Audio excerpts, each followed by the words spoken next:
नमस्कार बच्चों। राजकीय महाविद्यालय राजगढ़ चूरू द्वारा संचालित ऑनलाइन क्लासेस में आपका स्वागत है।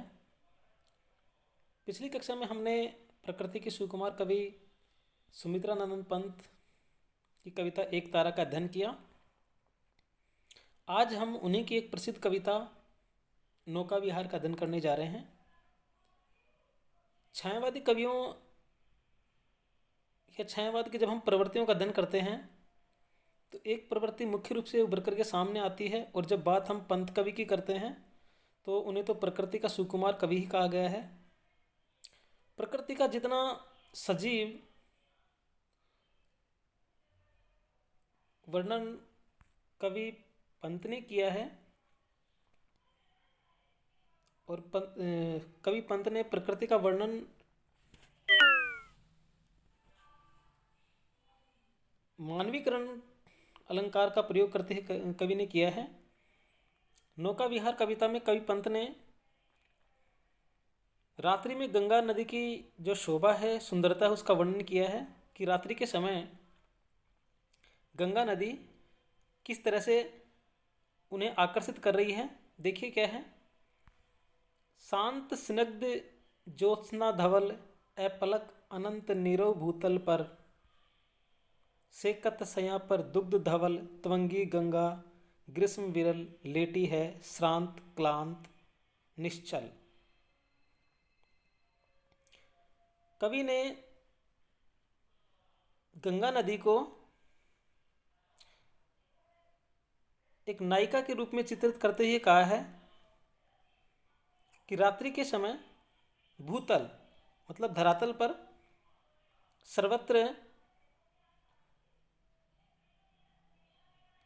शांति, स्निग्ध उज्जवल चांदनी फैल रही है और सारा वातावरण एकदम सुनसान है।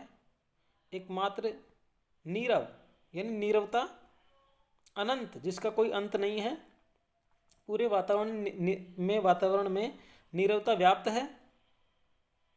सकत सया पर दुग्ध धवल त्वंगी गंगा ग्रीष्म विरल लेटी है श्रांत क्लांत निश्चल। ऐसे में दूध के समान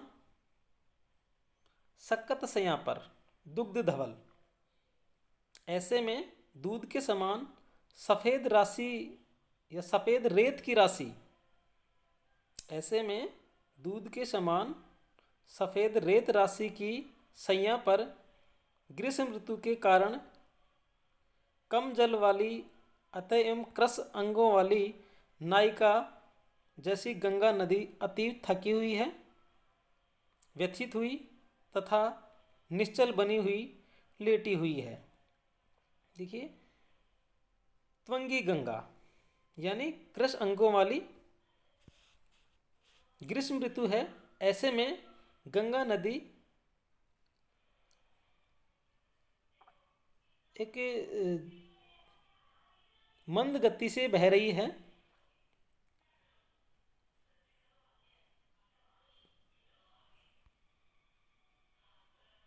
तापस बाला गंगा निर्मल शशिमुख में दीपित मृदु करतल लहरे उर पर कोमल कुंतल। और क्या है, वह गंगा पवित्र तापस कन्या जैसी है।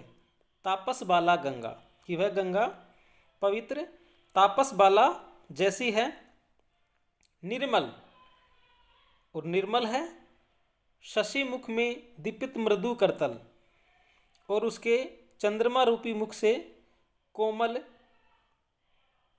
लहरें उर पर कोमल कुंतल, उसके चंद्रमा रूपी मुख से कोमल लहर रूपी हथेलियां आलोकित हो रही हैं।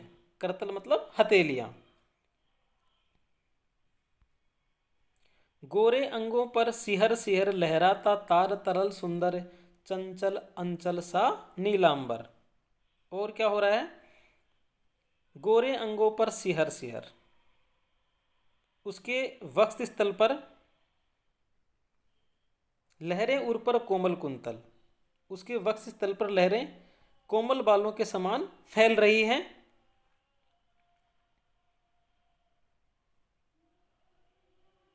गोरे अंगों पर सिहर सिहर लहराता तार तरल सुंदर चंचल अंचल सा नीलांबर।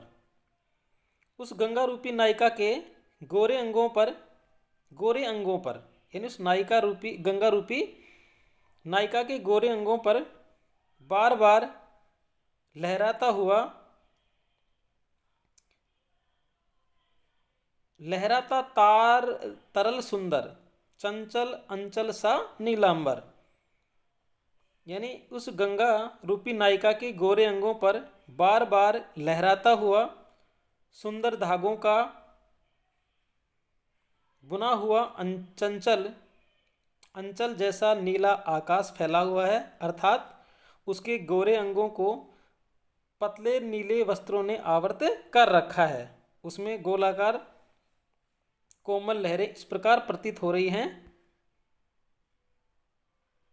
मानो उसने नीली साड़ी पहन रखी हो। तो देखिए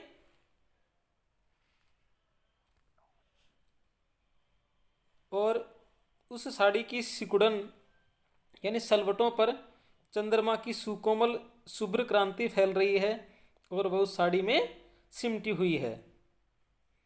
अब देखिए इस पूरे पद में कवि पंत ने गंगा नदी को एक नायिका बता दिया है और जिस प्रकार नायिका रात्रि के समय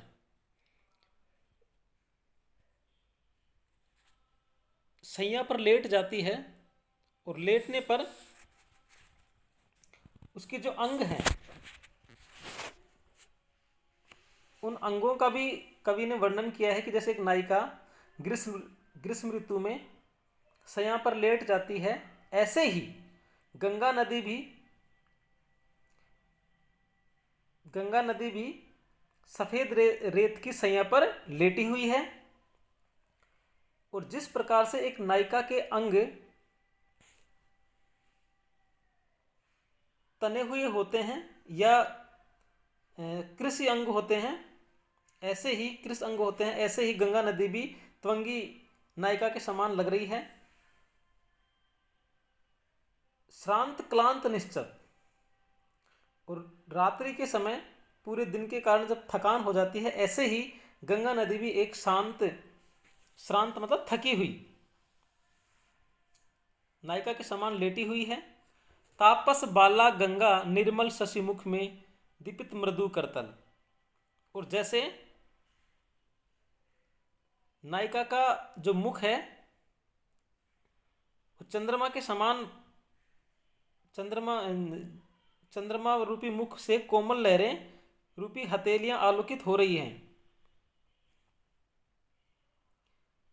जैसे नायिका का मुख है उसको चंद्रमा बता दिया है, और नदी की जो लहरें हैं, नदी की जो लहरें हैं वो लहरें उस नायिका के गंगा रूपी नदी नायिका के एक तरह से बाल हैं, कोमल कुंतल उसके केश हैं, उसके बाल हैं।